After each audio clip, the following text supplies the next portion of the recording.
مزمل سورمتی صاحب، یہ آپ کیا دیکھ رہے ہیں؟ ہواؤں کا رخ کچھ بدل رہا ہے؟ آج کا دن تو پی ٹی آئی کے لیے بڑا خوشائن ثابت ہوا۔ نہیں، مجھے تو نہیں کوئی ہواؤں کا رخ بدلتا نظر آ رہا۔ جب ان کو پہلے گرفتار کیا گیا تھا تب بھی ریاست نے انہیں بنی گالہ رکھا تھا، وہ اپنی خواہش پر اڈیالہ آئی تھیں۔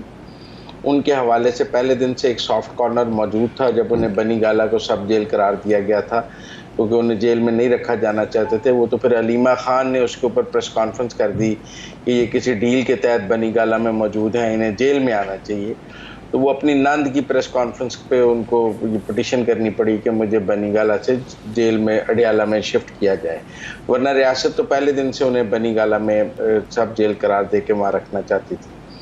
تو میرا نہیں خیال کہ ان کے حوالے سے کوئی ہارڈ لائن ریاست کی پہلے دن سے موجود تھی، نہیں تو پہلے دن ان کو بنی گالہ نہ رکھا جاتا۔ باقی میں اس حد تک ضرور متفق ہوں کہ خواتین کا احترام ہماری معاشرے میں ایک بنیادی جزو ہے، اور جہانگیر ترین کی بیٹیاں بھی غیر سیاسی تھیں اور ان کا بھی کوئی سیاست سے کوئی تعلق نہیں تھا۔ شہباز شریف کی بیٹیاں بھی غیر سیاسی تھیں اور ان کا بھی سیاست سے کوئی تعلق نہیں تھا، اور ان بیٹیوں کو بھی تحریک انصاف کے دور میں عدالتوں میں گھسیٹا گیا اور ان پر مقدمے بنائے گئے۔ پھر نواز شریف کے سامنے اس کی بیٹی کو گرفتار کرنا بھی کوئی اچھی روایت نہیں تھی۔ فریال تالپور کے ساتھ بھی جو کیا گیا، عید کی رات انہیں شفٹ کیا گیا جیل، وہ بھی کوئی اچھی روایت نہیں تھی۔ تحریک انصاف کو اپنی غلطیوں سے معافی مانگنی چاہیے، سیکھنا چاہیے، اور آگے کے لیے ایک چارٹر آف ڈیموکریسی ساری سیاسی جماعتوں کے ساتھ مل کر کرنا چاہیے کہ جی ہمارے پاکستان کی سیاسی اخلاقیات کے اصول کیا ہوں گے، ہماری سیاست میں آپس میں کس حد تک جایا جائے گا، کس حد تک نہیں جایا جائے گا، کیونکہ آج سب کو یہ خطرہ ہے کہ کل تحریک انصاف آئے گی تو وہ اس سے بھی برا سلوک کرے گی۔ ہم تو کچھ بھی نہیں کر رہے، انہوں نے جو کرنا ہے انہوں نے تو ہماری لاشوں پہ ٹکڑے کر دینے ہیں۔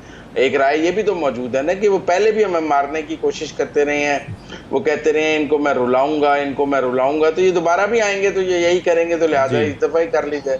تو میرے خیال میں سیاست میں درجہ حرارت کو کم کرنے کی ضرورت ہے، اور اگر یہ ضمانت اس میں کوئی کردار ادا کر سکتی ہے تو اچھی بات ہے، کیونکہ ضمانت کو ایکوٹل نہیں ہوتا۔ ابھی ہمارے بھائی کہہ رہے تھے کہ وہ جیسے وہ بری ہو گئی ہیں، بیل ہوئی ہے،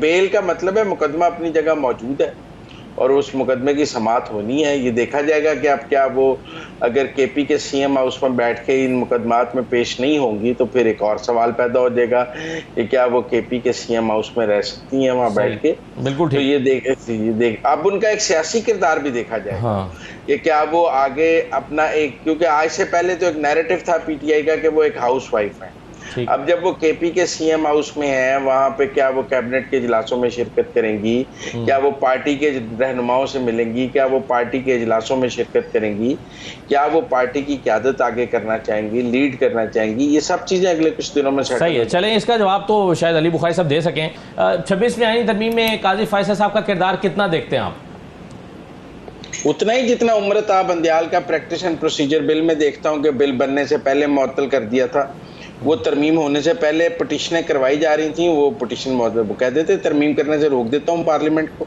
ہمارے ہاں چیف جسٹس صاحبان نے یہ کیا نہیں ہے، قانون بننے سے پہلے قانون کو معطل نہیں کیا ہے، ترمیم ہونے سے پہلے ترمیم کو روکنے کی کوشش نہیں کی ہے۔ وہ بھی یہ جو پٹیشنیں پی ٹی آئی کرا رہی تھی مختلف جگہوں پر، جس پہ ایک پھر قاضی صاحب نے اپنے سامنے لگائی تو پھر زبیری صاحب بھاگ گئے کہ وڈرا کر لیتا ہوں، اسی امید پر لگائی جا رہی تھی نا کہ جی اسٹے مل جائے۔ مزمل صاحب یہاں پر تو ایک اور بھی کام ہوا نا، یہاں تو قاضی فیصل صاحب کو یہ بھی تو آسرا دے کے رکھا نا کہ ایک ایسی ترمیم ہو رہی ہے جس میں ججز کی جو مدت ملازمت ہے وہ بھی بڑھ رہی ہے، آپ کو 3 سال بھی مل رہے ہیں، عین ممکن ہے اس وجہ سے بھی انہوں نے کوئی رکاوٹ نہ ڈالی ہو کہ چلیں یہ بھی ہونے جا رہا ہے۔ نہیں، میرے خیال میں انہوں نے پریکٹس اینڈ پروسیجر بل کو بھی تسلیم کیا ہے، انہوں نے تو پارلیمنٹ کے ہر رائٹ کو تسلیم کیا ہے، وہ تو پارلیمنٹ گئے بھی ہیں کہ میں پارلیمنٹ کی سپرمیسی کو مانتا ہوں۔